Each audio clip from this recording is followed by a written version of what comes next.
We go! Bonjour tout le monde et merci d'être venu. Donc aujourd'hui, je vais vous présenter avec Maher Dalla, Elasticsearch et MongoDB. Donc avant tout, je me présente, c'est Mamadou et je suis tech lead, voilà, DevOps, chef de projet. Et je laisse à Maher de se présenter aussi. Bonjour tout le monde, moi c'est Maher Dalla, développeur PHP Symfony. Voilà. Ok. Donc Elasticsearch. Tourne pas ton dos à la caméra, ça serait dommage quand même. Oui, je l'ai regardé parler, c'est tout. Alors, qu'est-ce qu'est Elasticsearch? Donc Elasticsearch, c'est un moteur de recherche, de stockage et d'analyse. Donc en tant que moteur de recherche, il est basé sur Apache Listen. Apache Listen a été développé en Java et Elasticsearch exploite, en fait avec Apache Listen, on ne peut pas, pour appeler, il faut faire du Java. Donc Elasticsearch a développé une couche supérieure pour appeler les fonctionnalités de Apache Listen à travers ce qu'on appelle les API REST. Et son moteur de stockage, il stocke des documents. Donc Elasticsearch, c'est aussi un moteur de recherche orienté documents. Et les documents sont stockés sous format JSON. JSON qui veut dire JavaScript Object of Notation. Et pour l'outil d'analyse, on utilise Logstash et Kibana que Maher va vous présenter. Donc Logstash pour tout ce qui est ETL, traitement de log, et Kibana pour la visualisation des données, faire des graphes, etc. Donc Elasticsearch, quels sont les avantages d'Elasticsearch? D'un, Elasticsearch est rapide et simple. Donc rapide, avec des requêtes complexes, par exemple ce que vous pouvez faire avec une base de données simple, vous pouvez le faire en une fraction de seconde avec Elasticsearch en fait. Par exemple, une base de données n'est pas faite pour stocker, pour faire de la recherche, mais plutôt pour stocker des données. Et Elasticsearch, il a la fonctionnalité pour stocker et rechercher. Donc il est rapide, il a un mécanisme de mise en cache. Et avant de passer à l'escalabilité, je disais qu'Elasticsearch est simple à mettre en place. Donc en 5 minutes, vous pouvez mettre un système de recherche en place. Son concurrent, par exemple, Apache Solr, pour le mettre en place, ça prend beaucoup de temps. Et puis le côté système distribué n'est pas très évolué en fait. Donc il est scalable, il utilise une scalabilité qui est horizontale. Il y a l'escalabilité verticale et horizontale. Donc la différence, c'est que l'escalabilité verticale, par exemple, c'est un serveur. On ajoute par exemple de la RAM pour booster en fait la performance. Tandis que l'escalabilité horizontale, on peut ajouter plusieurs machines. Donc ce qui fait de Elasticsearch un système distribué. Donc les données qui rentrent sur Elasticsearch sont divisées en plusieurs répliques, non, en plusieurs partitions. Et ces partitions sont stockées dans des nœuds en fait. Et chaque nœud stocke des données et les traite. Donc il est tolérant aux pannes. Le fait qu'il est scalable et le fait qu'il stocke aussi les données dans ce qu'on appelle les nœuds, si un nœud tombe, il y a des répliques qui prennent derrière en fait. Ce qui empêche les systèmes de s'arrêter en fait. On peut passer. Donc les concepts de base sur Elasticsearch sont par exemple les documents. Un document est sous format JSON. On peut prendre par exemple un document utilisateur. Et par exemple dans une base de données normale, document correspond à une ligne de base de données en fait. Et les documents sont stockés dans des types. Et qu'est-ce que c'est qu'un type? Un type, c'est un ensemble de documents. Un type correspond à une base de données, c'est un nom à une table dans une base de données relationnelle en fait. Et les types sont stockés dans ce qu'on appelle les index. Les index représentent une base de données. Dans une base de données relationnelle, ça correspond à une base de données. Voilà. Donc, je disais, ouais, les index, en fait, les index sont partagés dans plusieurs nœuds. Dans plusieurs nœuds, donc ils sont stockés, c'est pas fini là. Donc, ils sont stockés, avant d'être stockés dans des nœuds, ils sont stockés dans ce qu'on appelle les shards. C'est les shards qui sont stockés dans les nœuds, en fait. Donc, les shards, si un shard tombe, il y a les répliques qui reprennent le relais, ce qui empêche, en fait, des pannes au niveau d'Elasticsearch. Et les nœuds, c'est une instance d'Elasticsearch. Et les clusters, c'est un ensemble de nœuds, en fait. Voilà. Donc, ce que j'expliquais tout à l'heure, les concepts de base d'Elasticsearch sont là. Donc, on a les documents qui sont dans les index. Et les index sont stockés dans ce qu'on appelle les shards. Et les shards et les répliques sont stockés dans des nœuds, en fait. Par exemple, si on voit ici, il y a le shard 0 qui a 2 répliques. Ben, si le shard 0 tombe en panne, ces répliques passent aux deux autres nœuds, en fait. Ou si on ajoute un autre nœud, dans ce cas, un réplique qui est ici passe dans l'autre nœud, en fait. Ainsi de suite. Voilà. Donc ça, c'est l'architecture globale d'Elasticsearch. Donc Elasticsearch est composé de nœuds, de shards et de répliques. C'est bon.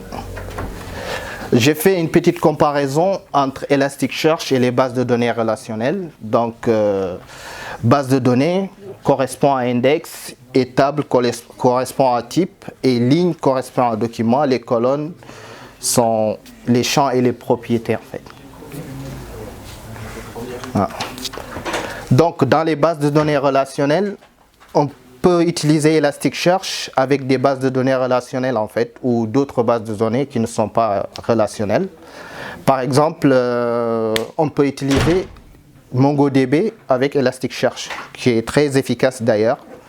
Donc, pour utiliser les bases de données avec Elasticsearch, la plupart du temps, on passe par ce qu'on appelle les rivières ou rivers. Donc, on a plusieurs types de rivers. Il y a par exemple les rivers Twitter, Wikipédia, MongoDB, etc.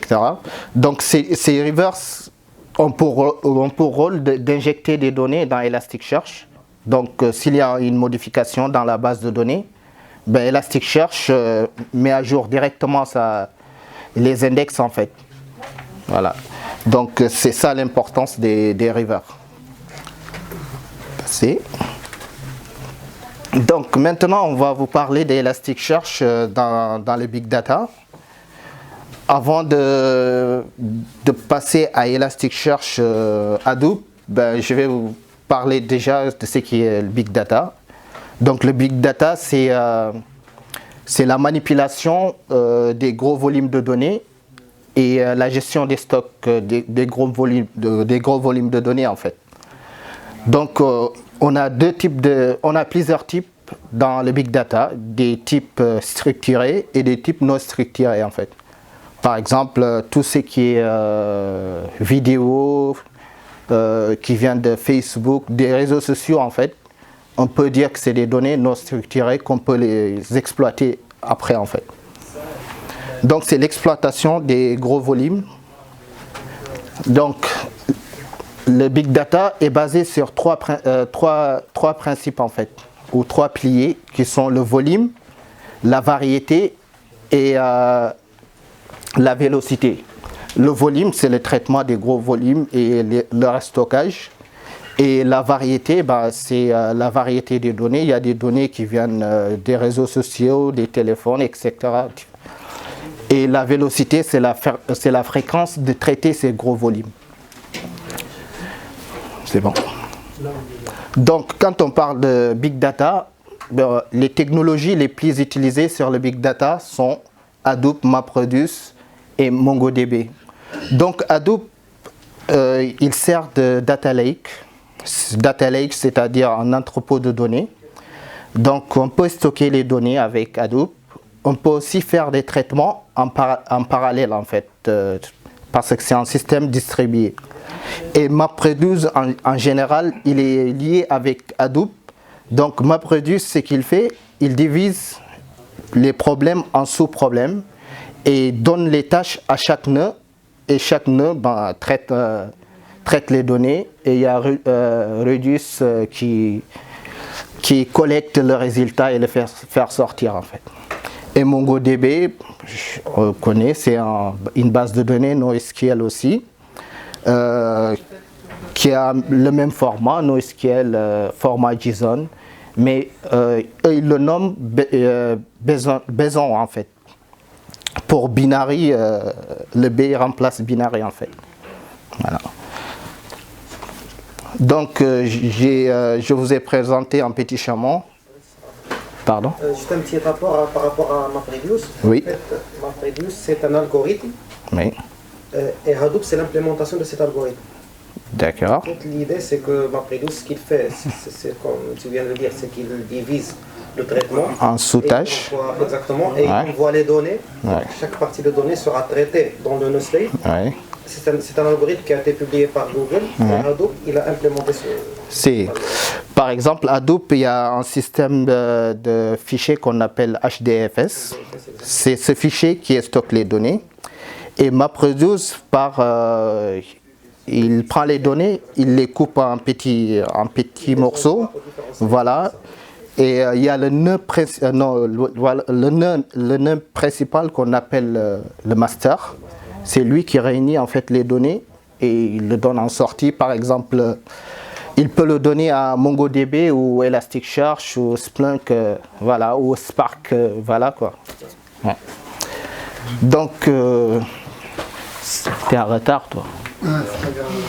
Voilà, donc j'ai schématisé un peu, voilà, il y a les bases de données relationnelles, plus les bases de données NoSQL, les systèmes donc je te parlais tout à l'heure d'HDFS, qui est le système de fichiers de stockage de Hadoop en fait. Et toutes les technologies, on va voir ça après. Tu peux passer, s'il te plaît. Voilà, je parlais de Elasticsearch et Big Data en fait. Donc Elasticsearch, pour qu'il manipule les Big Data, il passe par ce qu'on appelle Elasticsearch Hadoop. Elasticsearch Hadoop n'a d'autre rôle que de prendre des données qui sont dans HDFS et de les indexer pour les mettre dans les clusters de Elasticsearch.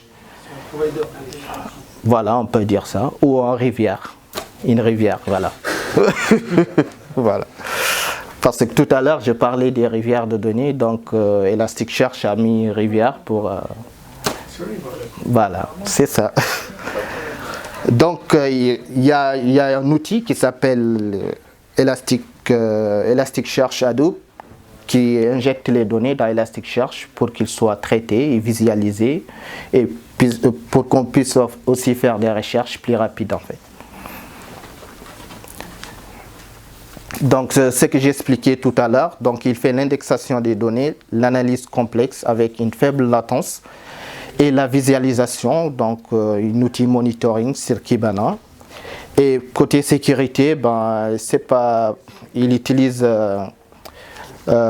du SSL, mais côté sécurité, Elasticsearch, le module est payant.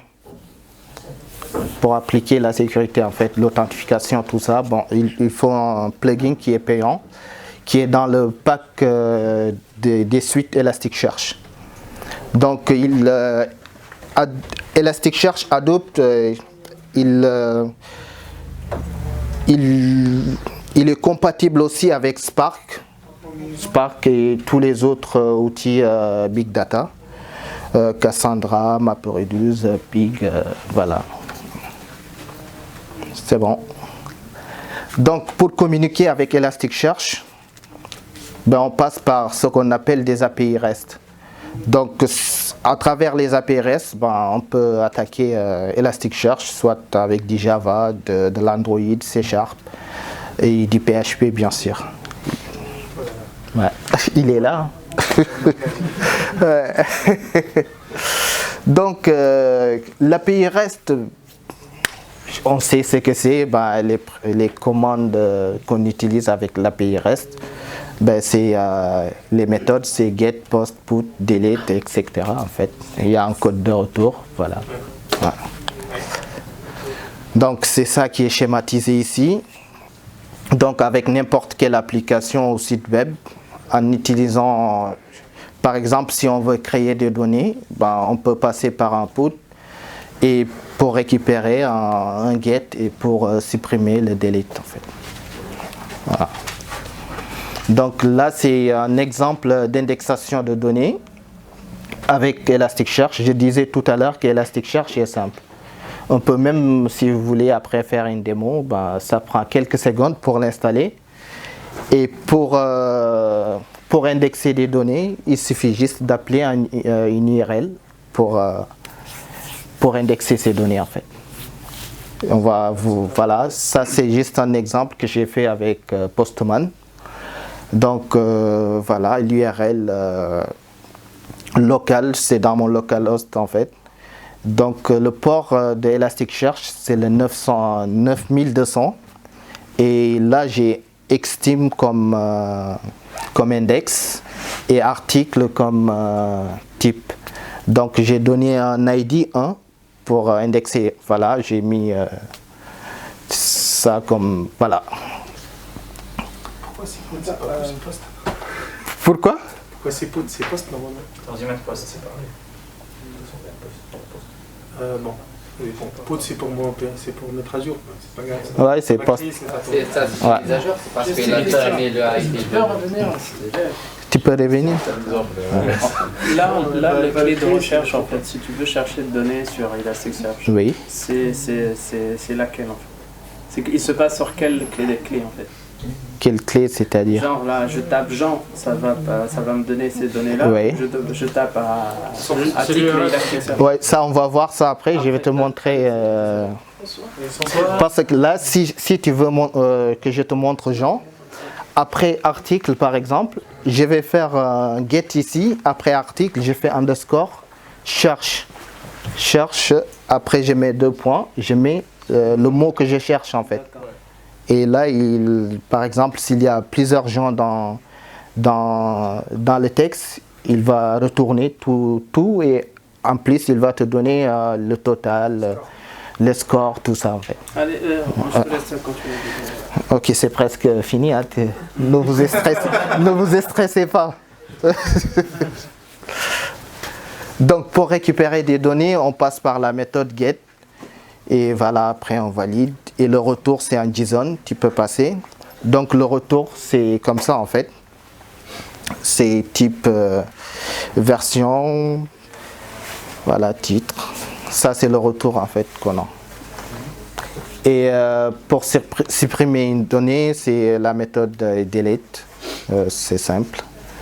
Vas-y. Donc pour la recherche, c'est ce que je disais tout à l'heure, c'est un underscore cherche.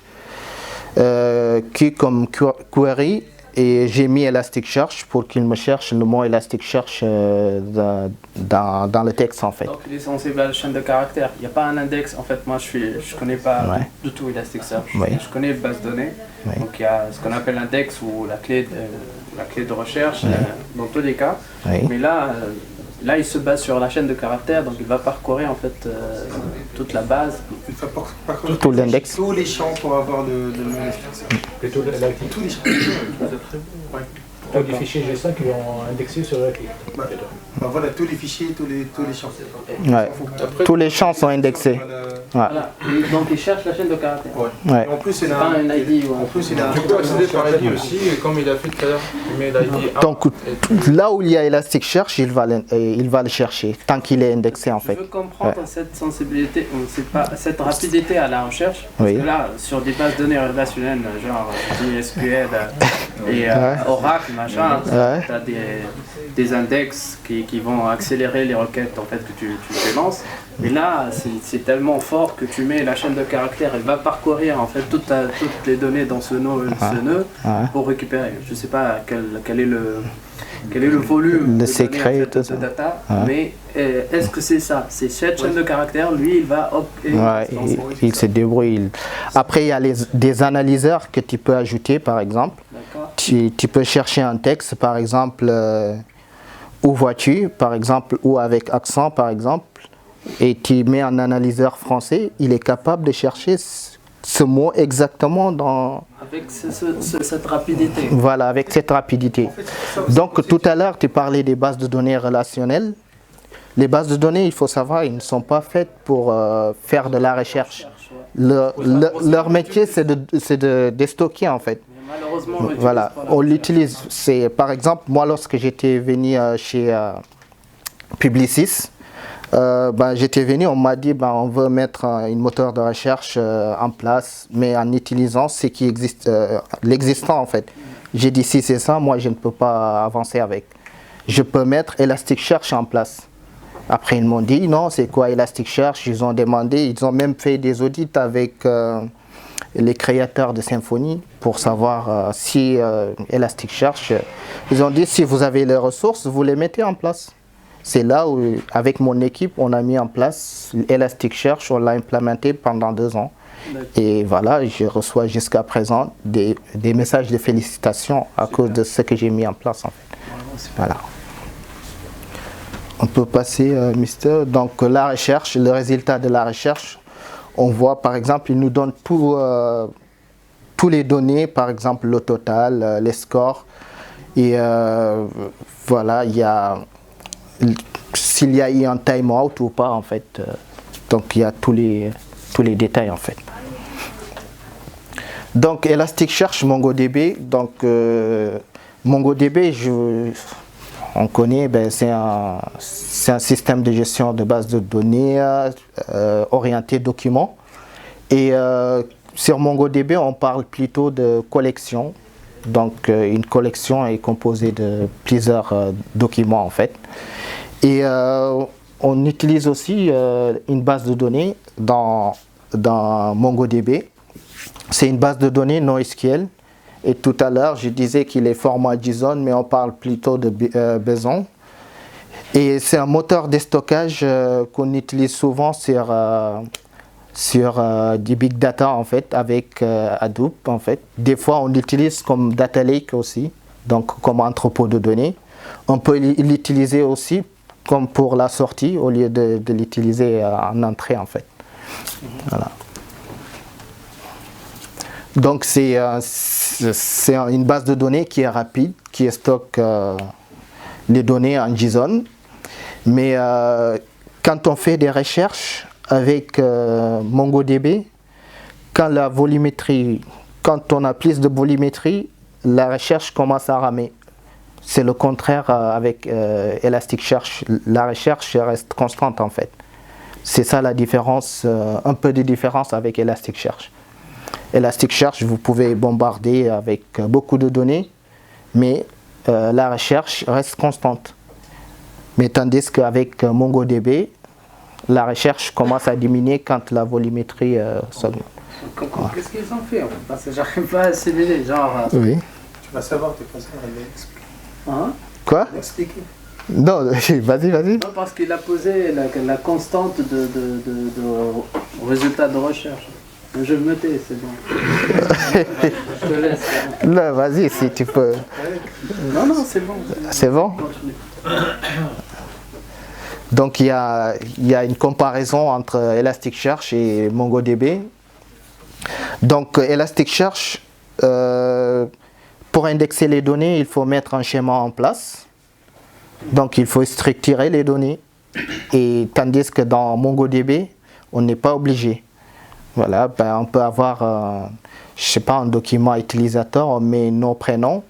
Et après un autre enregistrement, on met par exemple l'adresse, ainsi de suite en fait. Donc c'est ça le problème côté Big Data sur Elasticsearch, le fait que les données sont structurées. Tandis que chez MongoDB, le fait qu'on n'ait pas de schéma, bah, c'est pour cela que la plupart des gens l'utilisent comme data lake, en fait, entrepôt de données en brut, en fait. Donc pour la sécurité, on gère MongoDB avec des rôles, tandis que sur Elasticsearch, on utilise un plugin qui est payant, c'est ce qui est dommage, il est open source, quoi. Donc la rapidité, ben, voilà, c'est presque similaire, sauf que la rapidité de MongoDB diminue avec le volume de données. Voilà, c'est juste ça. Et scalabilité, ils sont tous les deux scalables horizontalement. Excuse-moi. Mais franchement, pourquoi Oui. je dois utiliser dans MongoDB puisqu'il est élastique? Il est élastique tout le temps, là. Pourquoi? Pourquoi on a un MongoDB? Ça sert à rien, là. Si. Fait tout le truc. Mais- À part le truc de données qui ne sont pas structurées, là. Oui, ben, c'est quelque chose qui est très important, par exemple.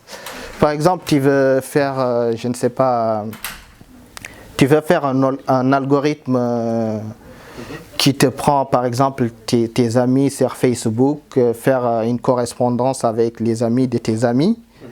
Ben ça, tu ne peux pas le faire avec Elasticsearch. Je peux le faire. Tu le fais avec quoi? Bah, c'est le même données. Donc, Non. Je peux faire de correspondance, ce n'est pas de chronomètre. Non, par exemple, tu dois mettre, tu dois structurer les données déjà. Donc, sur le big data, l'objectif c'est la variété. C'est la deuxième dimension de big data. Donc, il faut avoir des données structurées et des données non structurées. On peut avoir des données qui viennent des réseaux sociaux, du Twitter, de n'importe quel truc en fait. Mais si tu dis que tu vas utiliser Elasticsearch, tu es obligé de mettre un mapping en place en fait. Je crois que c'est une question de choix par rapport à ce qu'on a déjà comme système, parce que par exemple, Oui. tu viens de mentionner tout ce qui est réseaux sociaux, Oui, il y a une base de données NoSQL aussi, Neo4j, oui, qui gère bien tout ce qui est relation, c'est une base de données orientée graphique. d'accord. Normalement, on peut avoir les mêmes fonctionnalités, soit avec Mongo, ou bien Elastic, ou bien Neo4j, ou d'autres bases de données, Oui, mais c'est plutôt ce qu'on cherche de cette base de données. Donc, par exemple, ce que j'ai pu comprendre, parce que moi j'ai jamais utilisé Elasticsearch, oui, c'est que si on veut, notre système il est plus, la fonctionnalité la plus importante de ce système est la recherche, donc on peut utiliser Elasticsearch. Sinon on va utiliser un autre système. mais Elasticsearch, il faut l'alimenter en fait. Tu l'alimentes avec quoi? Avec des données, bon, Les données viennent d'où? on peut je crois les rapatrier à partir d'autres systèmes. Comme, bon, Tu peux utiliser les rivières. oui, c'est ça. Il y a des rivières MongoDB. MongoDB, c'est une base de données. Donc, tes données, tu les stockes dans MongoDB, en fait. Et les rivières déclenchent le mécanisme d'injection des données dans Elasticsearch. Donc les données ne sont pas stockées dans Elasticsearch, mais ils sont stockées dans d'autres systèmes. Oui, les données sont dans d'autres systèmes et il faut les indexer pour les mettre dans Elasticsearch, en fait. Ça reste la même chose, l'indexation c'est un stockage. C'est? L'indexation c'est un stockage en fait. Ah ouais? Ouais, l'indexation C'est un stockage, je sais pas, moi je croyais que l'indexation, c'est de mettre des mots-clés et des indices sur une donnée en fait pour faciliter sa recherche en fait. C'est ça un index en fait. Ça c'est l'opération d'indexation. Oui. Et l'indexation en général c'est parce que tu as besoin des données qui sont stockées. Ben s'ils sont pareils, on ne dit pas index et données en fait. Non, en fait, c'est pas ça Ouais. le problème avec Elasticsearch. Ah. Elasticsearch, il va utiliser des algorithmes complexes pour avoir le moteur de recherche, donc il va chercher partout dans tous les champs. Et ça, franchement, ça prend beaucoup de temps. À chaque fois que tu vas indexer Elasticsearch, Oui. ça prend beaucoup de temps pour indexer les données. Et c'est pour ça Ça prend combien de temps? Ça dépend. il va replier tous les serveurs, tous ces nœuds, à part, il réindexe ça dans un nœud, à part carrément, Ouais. et une fois qu'il a terminé l'indexation, il va diffuser. Ben voilà. Il va arrêter les premiers nœuds, il a activé les nœuds qui sont indexés de données. Et franchement, c'est pénible si tu vas faire plusieurs opérations d'insertion dans Elastic à chaque fois. Ça, c'est pas bon. En fait, Elastic, il est fait pour qu'il soit un moteur de recherche. Un moteur de recherche, c'est optimisé pour la recherche. Oui. Tout simplement que pour la recherche, c'est pas pour le stockage. Donc le fait qu'est-ce qu'on va faire, à chaque fois, on va stocker dans une base de données qui est fiable pour le stockage et c'est rapide pour le stockage. Oui. Et on va petit à petit envoyer ça à Elasticsearch pour qu'il soit indexé petit à petit. C'est pas un truc qu'on peut compter sur Elastic pour stocker des trucs. Et on a pas mal de problèmes de désynchronisation entre les données. Ouais. Et ça, pour qu'on voit ça, on doit toujours garder une base de données qui est censée pour les données et un moteur de recherche qui doit être juste pour le recherche. J'ai pas dit le contraire. Et là, vous avez votre base de données, mais pour que Elasticsearch fasse son boulot, il faut que les données soient dans ses index. Sinon, il ne pourra pas chercher. Ça, c'est sûr. Voilà, c'est juste ça ce que j'explique. Hein? Là, c'est comme si il y a les index dans les bases de données. Laisse-moi terminer. Donc, il y a les index dans les bases de données relationnelles par rapport à des données existantes dans la même base.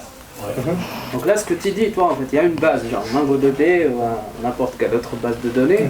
En même temps, là, Elasticsearch, il vient comme une couche de moteur de recherche. C'est moteur en même temps.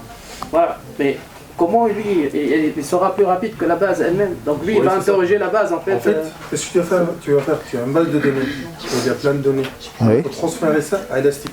En fait, le problème dans Elastic, qui n'est pas trop rapide dans l'insertion. Ça, c'est un gros défaut.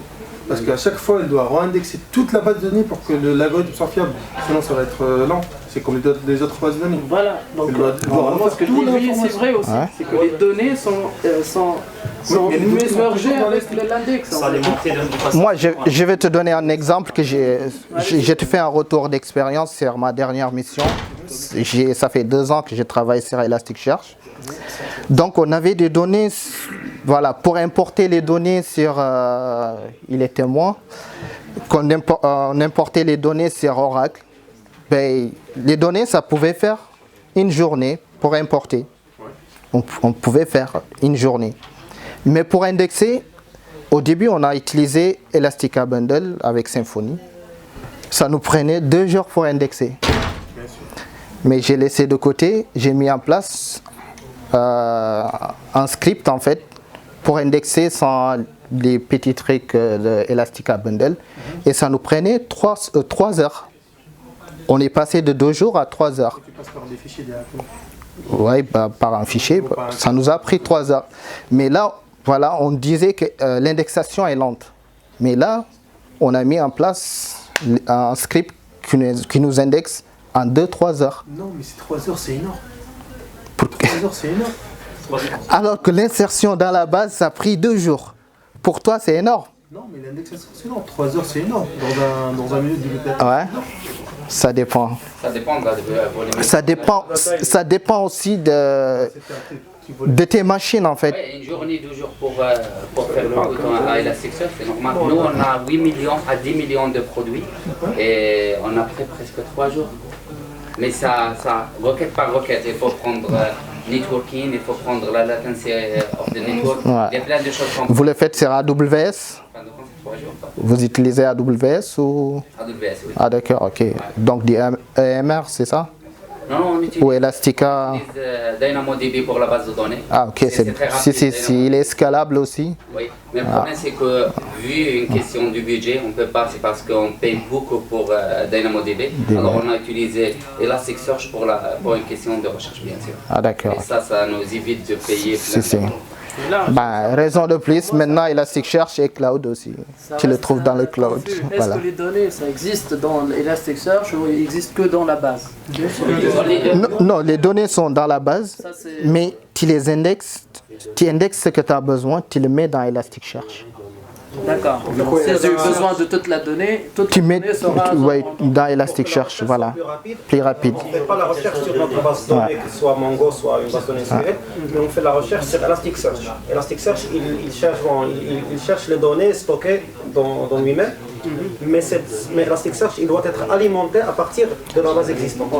Par exemple, est-ce que lorsque je cherche, il me sort tous les records avec toutes les données, même si ce n'est pas inclus dans ma clé de recherche, ou juste les données qui ont été récupérées dans... Non, juste les données qui ont été indexées.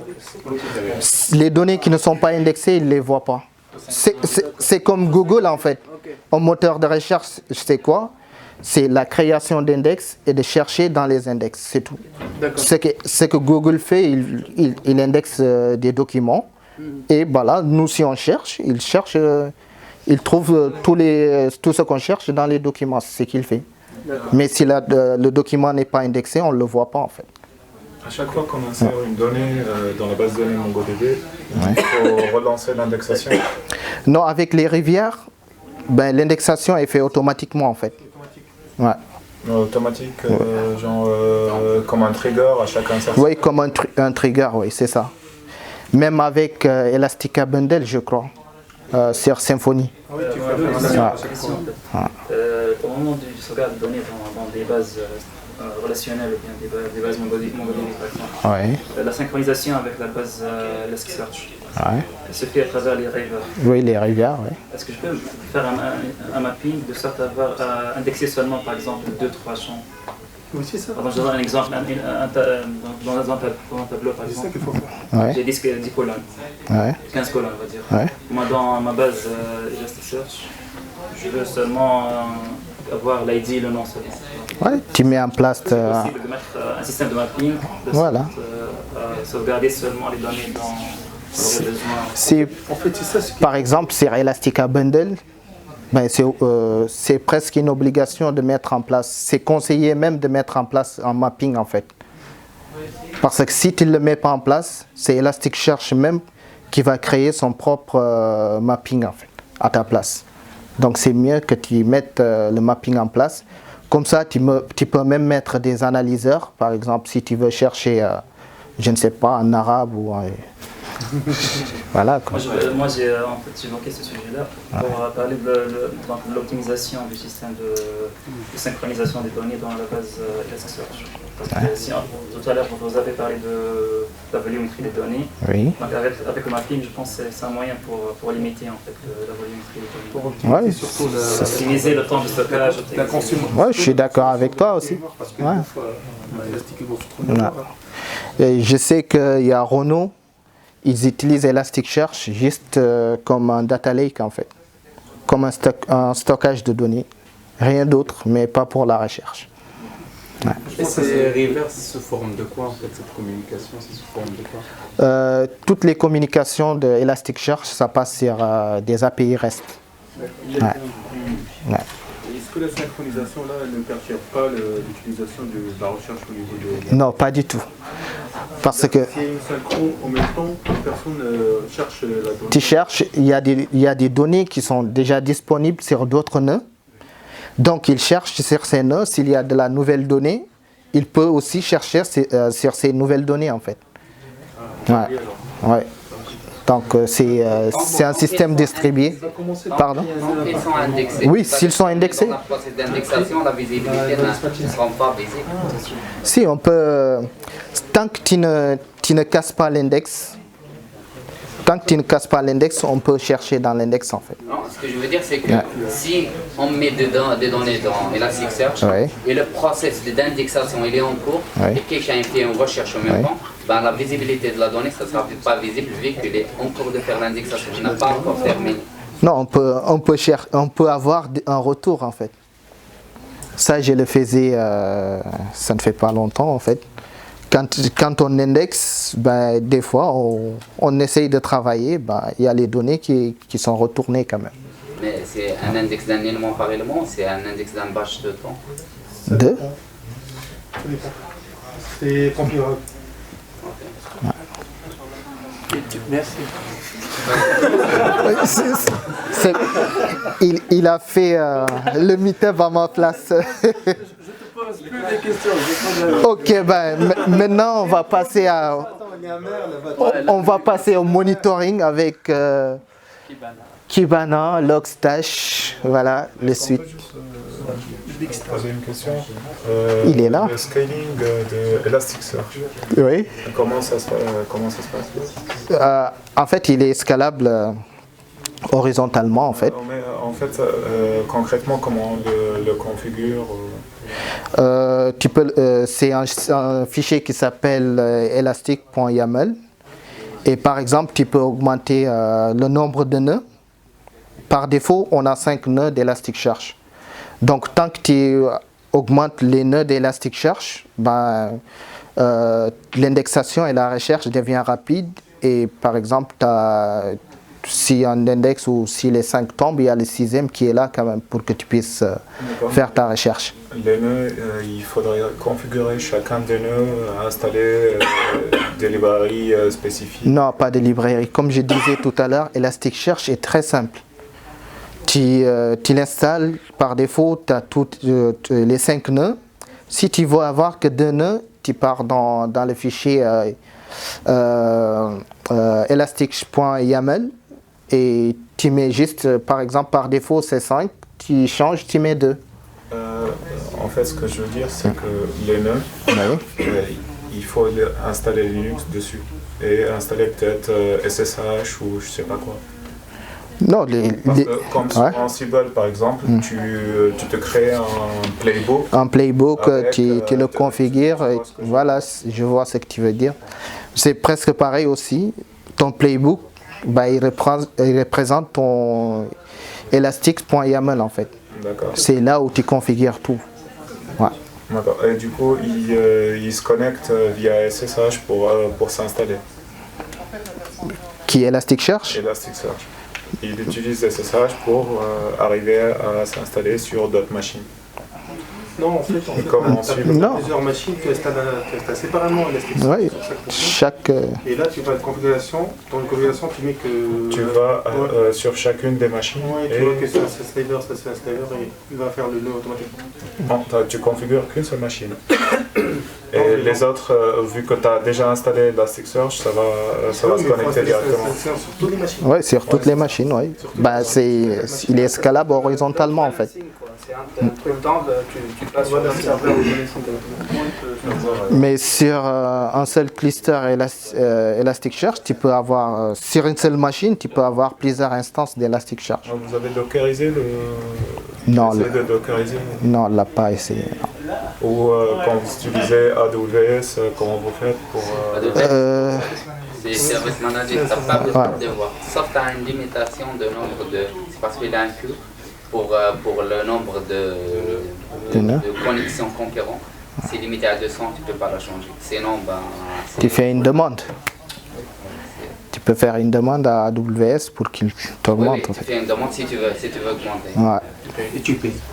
Bien sûr. Tout est payant sur AWS. Tout ce que tu consommes, tu payes. Ouais. Et bonne chance à toi.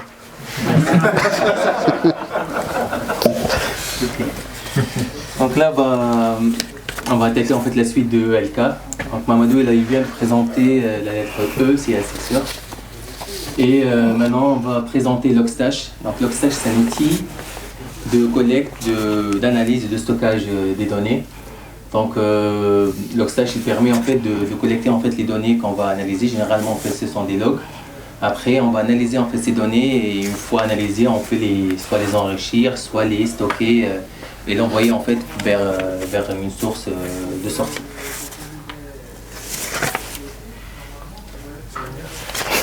Voilà. C'est amer. Forcément, il y a une source en fait d'entrée pour analyser en fait des données en fait qu'on va forcément en fait les analyser. Il y a les filtres.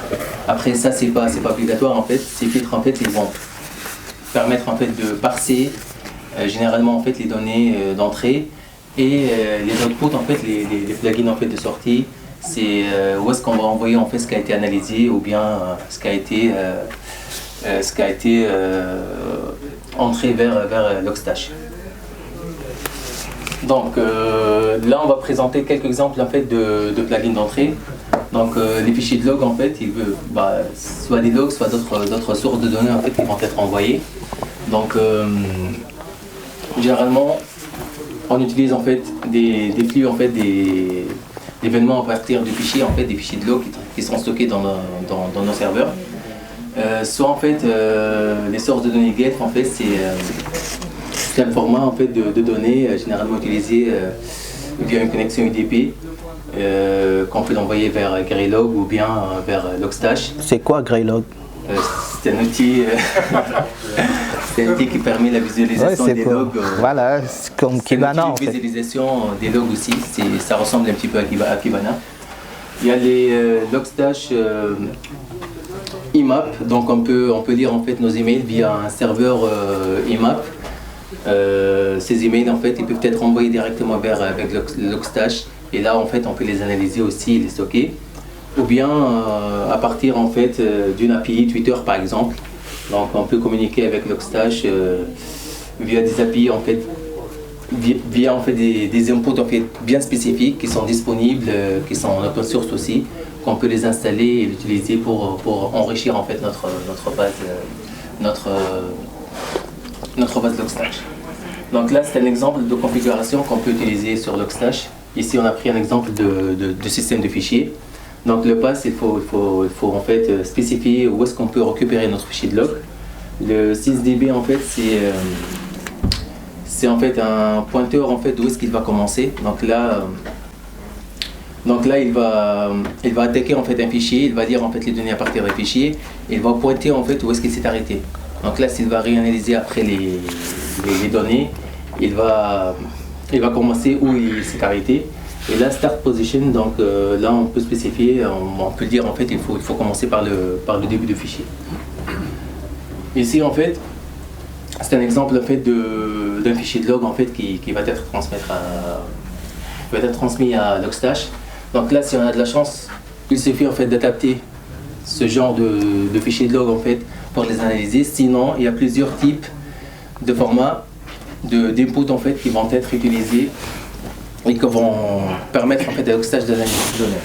Donc, soit on va utiliser en fait des filtres CSV, par exemple, les sources de données, les fichiers de log sont sauvegardés dans un format de CSV. Donc, du coup, il suffit d'appliquer en fait un filtre CSV.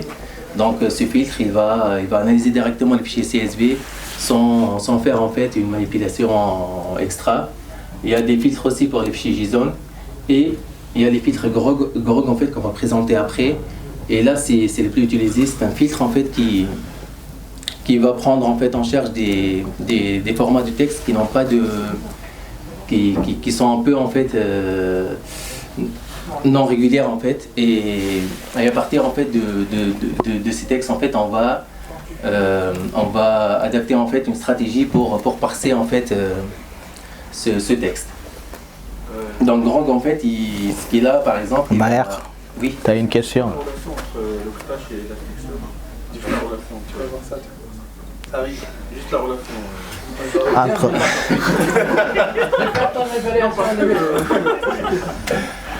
Comment de comprendre Logstash et juste savoir. Pour les noms. En fait, par exemple, là, si on analyse des données, il suffit en fait de récupérer par exemple les fichiers de log, les analyser. Après le résultat de cette analyse, on peut l'envoyer vers Elasticsearch et le sauvegarder. Donc là, c'est un exemple d'utilisation de Logstash et Elasticsearch. Donc là, si on revient sur GROG, en fait, c'est un filtre en fait pour les textes en fait qui n'ont pas un format précis. Par exemple, c'est pas un CSV, c'est pas un JSON. Du coup, il va en fait nous donner en fait un ensemble de schémas qu'on va utiliser. Par exemple, Word, c'est pour dire en fait c'est un seul mot. Numbers, c'est pour dire en fait c'est un nombre en fait qu'on va récupérer du fichier. Un int ou bien un IP, ça correspond en fait à une adresse IP. Not space pour dire que c'est pas un espace, space pour les espaces et tout. Là par exemple pour ce schéma, on invite GROG à matcher un message pour dire en fait au début de la chaîne il y a un nombre qu'on va sauvegarder dans une variable qui s'appelle timestamp. Après il y a un espace et après juste après le reste de data. Tout le reste, on va stocker dans une variable qui va s'appeler rest. Donc c'est une expression régulière en fait qu'on peut changer, et c'est à partir de cette expression on va parser en fait le fichier et après on va sauvegarder le résultat de cette analyse. Là c'est un exemple en fait pour optimiser les performances de cette analyse en fait pour GROG. Et c'est conseillé en fait d'utiliser cette approche pour en fait améliorer les performances. Là c'est un convert data type, c'est une option à rajouter en fait dans les filters pour spécifier en fait le type en fait des variables qu'on va utiliser. Par exemple, dans l'exemple précédent, le timestamp, c'est un number, du coup il faut préciser en fait c'est un float.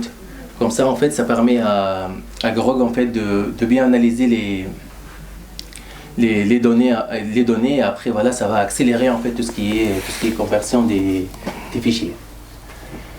une fois en fait notre analyse du fichier elle est faite, donc là il faut envoyer en fait cette analyse vers une sortie.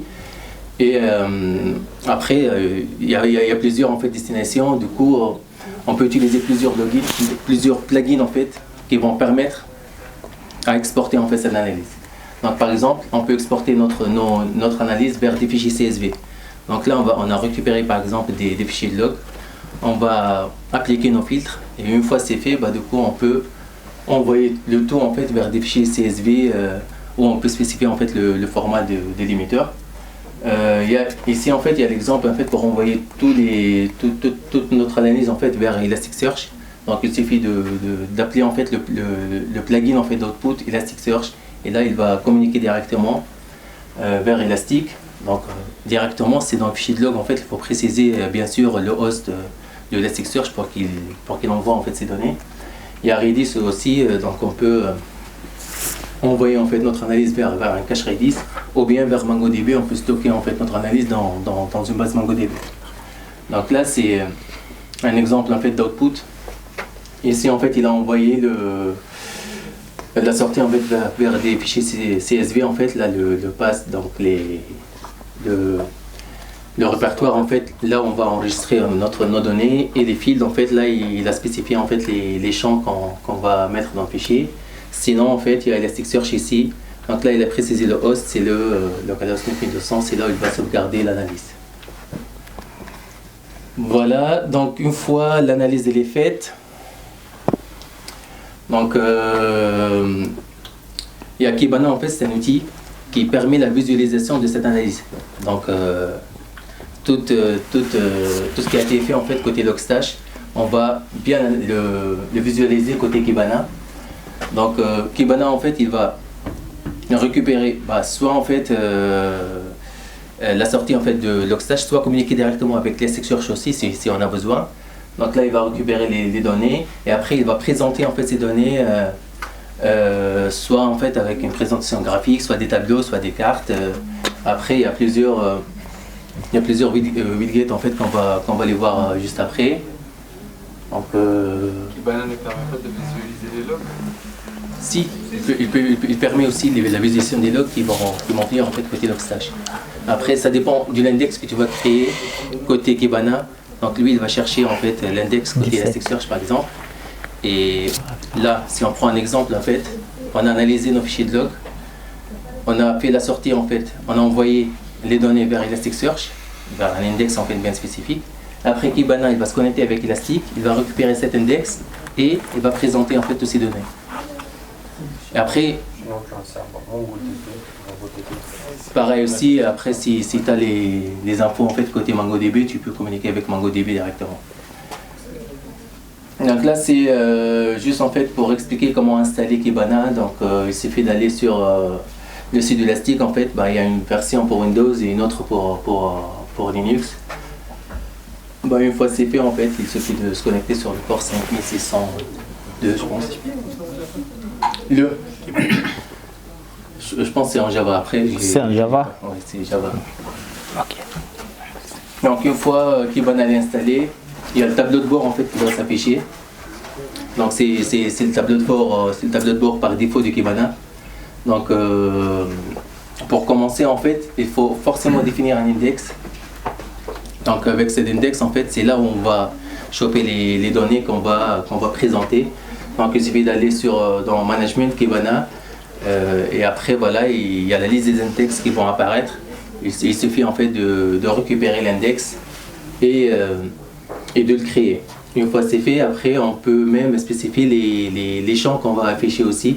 Donc là ici on a pris le timestamp qu'on a déjà créé par exemple dans l'exemple précédent et on va dire en fait on va faire des recherches ou bien on va visualiser en fait ce champ-là. Et après il va être rajouté en fait dans un tableau de bord. Il va présenter en fait tous les timestamps dans les fichiers de log qu'on a pu récupérer.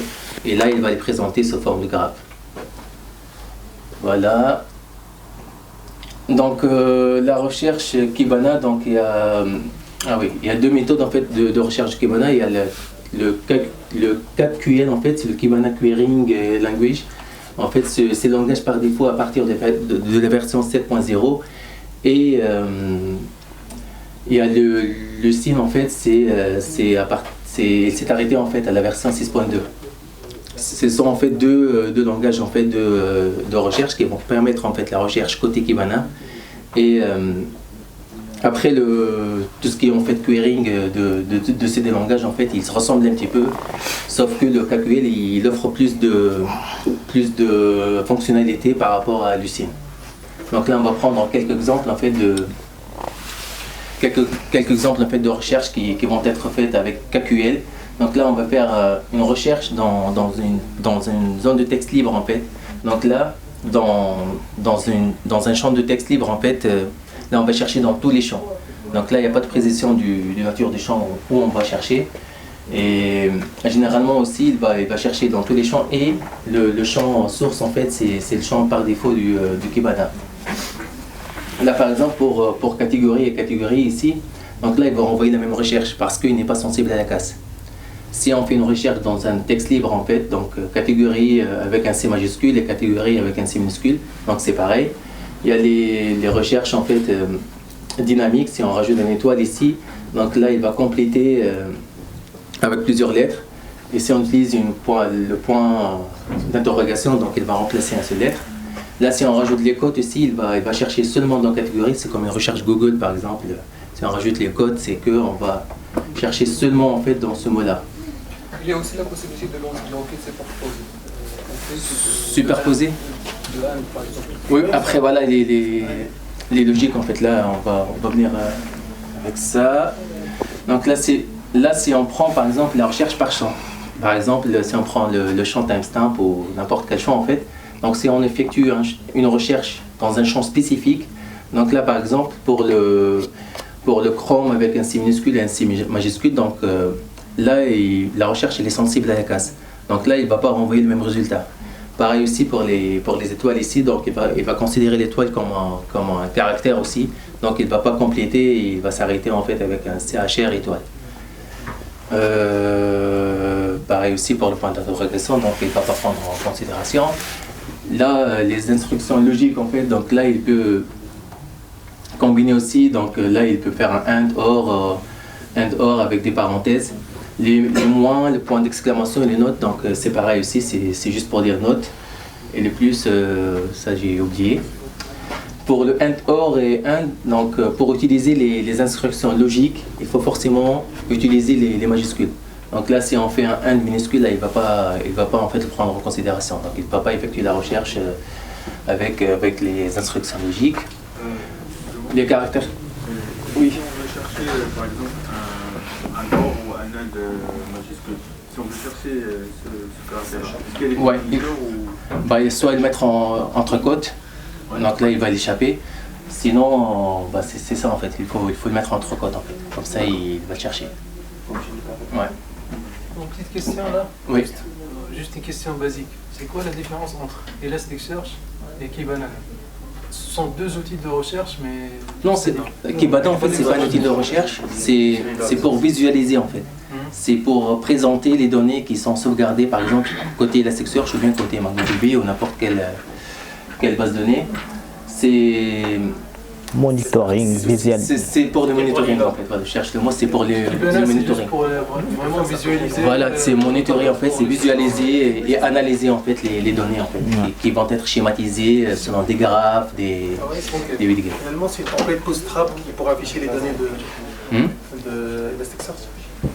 Le KQL et le Lucene. C'est des syntaxes qui vont être traduites par des requêtes Elasticsearch. Non, c'est propre en fait à Kibana. Mais il va récupérer ces requêtes-là, ils vont se baser sur quoi pour faire la recherche? Se baser, c'est-à-dire les données en fait. C'est quoi l'input? Ça vient d'où? En fait, il va communiquer avec Elastic ou bien avec... oui, après il va traduire derrière. Non, il va traduire en fait. Oui, il va être traduit. Voilà, il va traduire derrière et après voilà, il va envoyer la requête. Mais lui en fait, il va pour pouvoir en fait effectuer une recherche côté Kibana, il faut forcément utiliser en fait le syntaxe dédié en fait pour ça. Après lui, il y a des traductions derrière qui vont chercher l'info. C'est comme le SQL ou le... Côté, par exemple, côté MongoDB, c'est quoi le langage Non, c'est toujours c'est Kibana Query Language. C'est comme un langage haut niveau qui est spécifique à Kibana. Mais c'est lui qui va faire le moi, travail. je m'intéresse à la partie bas niveau, sur MongoDB ou Elasticsearch, comment il fait exactement. Pour comprendre ça et le traduire dans un truc que je ne comprends pas. Oui, mais après, par exemple, pour Elastic, en fait, il faut juste aller dans les commentations. comme Mamadou il a expliqué, en fait, pour communiquer avec Elastic, il faut envoyer en fait des API REST. Donc là, après peut-être que j'ai n'importe quoi, peut-être en fait Kibana, à partir en fait de la recherche effectuée avec le KQL, en fait, il va envoyer des requêtes API REST qui vont récupérer les données après l'afficher. Après, voilà, c'est à voir. C'est une question. Oui. Question. Donc, dans ce cas, si j'ai bien compris, c'est que Logstash, il analyse les logs. Le résultat de cette analyse sera stocké dans Elasticsearch. Ouais. Et Kibana va visualiser en faisant des requêtes sur Elasticsearch. C'est ça. Ouais. Après, Logstash, il va analyser, mais après, il va parser, forcément, il va parser. Donc là, l'objectif, c'est parser les fichiers de log qui vont être stockés, qui sont stockés en fait quelque part. Et voilà, donc le point fort, en fait, c'est comment il va parser en fait ces fichiers. Et voilà, il est stocké selon en fait des... Normalisé pour qu'il soit compréhensible par le système de stockage. Voilà. Comme Elastic, parce que Elastic, il demande un truc toujours uniforme. On va les structurer soit uniforme. C'est ça, en fait, les structurer. L'output de Logstash, ouais. On a dit que c'est... Soit en fait un système de fichiers, donc soit en fait tu exportes les données dans des fichiers CSV qui vont être stockés dans un répertoire, soit en fait il va tout envoyer vers Elastic, qui va être sauvegardé dans une base, dans un index en fait Elasticsearch, soit vers Mongo. Après il y a plusieurs en fait, il y a plusieurs types, soit sous format JSON ou après il y a plusieurs plugins de sortie qui vont être utilisés, qui peuvent être utilisés par Logstash. Donc pour Kibana, tu peux lui dire tu cherches dans l'analyse faite par Logstash ou directement sur Elasticsearch. Comme en fait on a exporté les données côté Elastic, donc forcément il y a un index qui va être créé pour ces logs. Et Kibana en fait, pour commencer à visualiser les données, on doit forcément spécifier un index. Donc là on va dire, voilà, il faut choisir cet index-là et récupérer les données à partir de cet index. C'est pas une base de données, un historien. Oui, Donc ça, c'est juste un passerelle. Un passerelle, juste un middleware pour changer de données. Attention, Logstash est utilisé aussi comme ETL en fait. Comme ETL. Ça veut dire par exemple, extraction de données voilà, vers une autre destination en fait. Ouais. Merci Maud. De rien. Donc là pour effectuer la recherche, donc avec KQL, donc il y a les caractères spéciaux qu'il faut forcément les échapper. Donc là tout ce qui est présenté ici en fait ce sont des caractères spéciaux, donc il suffit de faire l'anti-slash pour les échapper. Et voilà, donc si on a besoin de chercher les œufs commerciales ou bien les pipes en fait, il faut les échapper pour pouvoir les chercher. Sinon il va être considéré en tant que caractère de recherche. C'est bon. L'autocomplete en fait, la Kibana aussi il offre un système d'autocomplete en fait, il est assez riche. Donc là par exemple si on veut chercher par exemple un user dans un champ en fait, donc il suffit de commencer à taper et il va en fait autocompléter la recherche pour faciliter en fait la recherche pour faciliter la recherche en fait pour l'utilisateur. Donc ça a été rajouté en fait dans le nouveau Kibana en fait, et c'est un système en fait qui améliore en fait la recherche pour les utilisateurs. Donc c'est un point fort qui a été rajouté pour Kibana. Voilà, les filtering. Donc Kibana aussi il offre en fait des boîtes de dialogue de filtrage.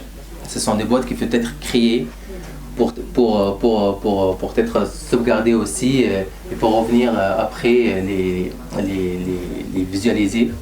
Donc il suffit d'aller dans filtre, appuyer sur plus et après rajouter un filtre par exemple sur un champ user, prendre tous tous les users qui commencent par Maher par exemple, il va trouver, il va appliquer en fait les filtres, il va les afficher et après il va les sauvegarder. Donc du coup, demain si on peut revenir, on peut trouver en fait ces filtres qui vont être stockés. Il suffit en fait d'aller choisir ce filtre là et l'appliquer directement. Voilà. Là on va parler un petit peu en fait des pratiques en fait des best practices pour utiliser Kibana. Structurer vos logs, donc là avant de commencer à faire des recherches en fait pour visualiser les logs, donc forcément là on va passer par l'étape logstash. Quand on va analyser nos logs, vaut mieux en fait ne pas garder toutes les données, donc on va récupérer ce dont on a besoin et créer en fait les champs nécessaires afin que côté Kibana on peut visualiser ce qu'on a besoin.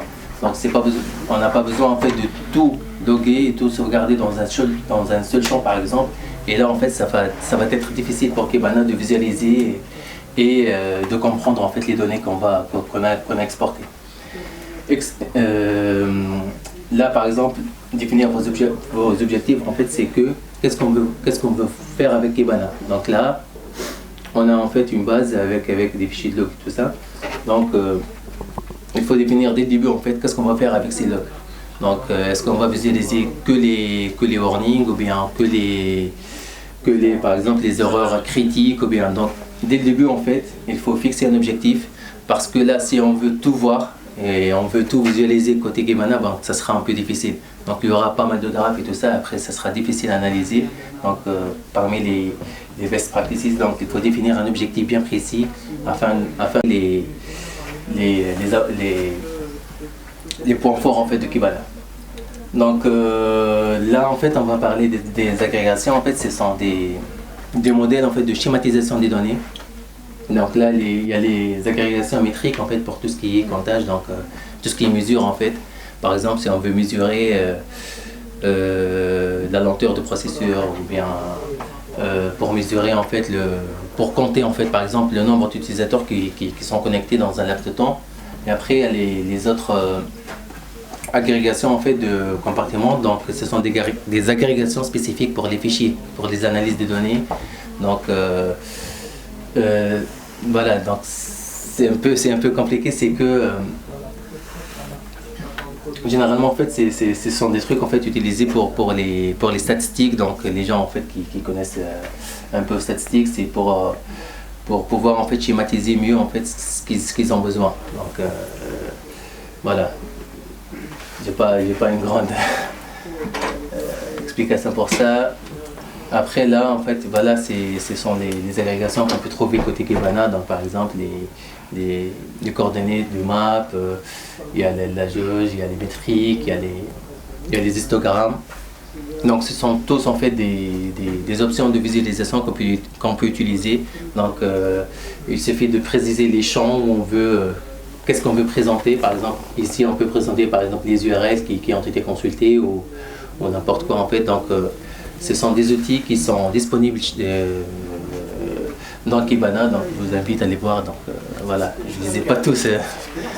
Voilà. Oui, c'est la version payante, celle-là. Ouais. Voilà, on peut passer. C'est la dernière. Ah, voilà, ok, bah. Est-ce qu'on peut créer notre propre type de recherche? Les visuels qu'on a vus là, déjà en fait c'est déjà. Si on peut revenir sur les écrans précédents. Oui, est-ce qu'on peut créer notre propre type par rapport à notre besoin? Non, déjà en fait, je pense pas moi. C'est quoi type? Type c'est une visualisation, je pense pas en fait. Déjà c'est payant, après voilà, créer un nouveau type.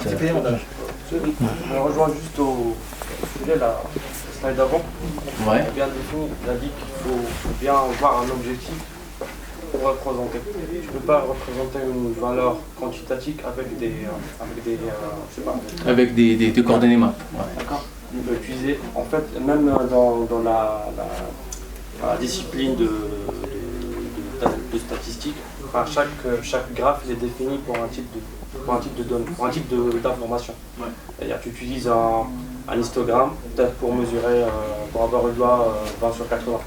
Tu utilises une quick chart pour avoir des valeurs, des volumes. C'est les ops qui parlent. C'est bien ça. Mais en gros, c'est des statisticiens. C'est pas la représentation qui compte, mais c'est plutôt l'exploitation de la donnée. Oui, en fait, après, par exemple, si on se fixe je sais pas, un deadline, par exemple, un deadline ou un baseline, par exemple, sur une valeur, CPU, quand elle atteint un certain seuil, elle change de couleur. Elle est affichée en rouge, donc ça veut dire que ça va déclencher une alarme auprès du service technique. Mais la question là, j'imagine que par exemple, là l'exemple que tu as cité là, par exemple, ils sont couverts par exemple par Kibana. Mais dans d'autres systèmes, ils ont d'autres types ou bien d'autres objectifs, tu vois, qui ne sont pas couverts justement par tout ce qu'on a là comme template, tu vois. Et là la question, est-ce qu'on peut créer notre propre template ou bien représentation d'un modèle par rapport à notre objectif? Ça veut dire par exemple ajouter une case là-bas qu'on peut je pense pas en fait qu'on peut faire ça. Ouais, tu développes ton plugin si tu veux. Mais après, peut-être qu'on peut importer en fait. Peut-être qu'on peut importer un plugin ou il développe son plugin. Oui, pour l'instant c'est lui. Voilà. Sinon en tant que dev tu peux développer le truc. D'accord. Donc il y a une API qu'on peut utiliser pour Kibana, c'est un open source. C'est un open source, mais après voilà tu.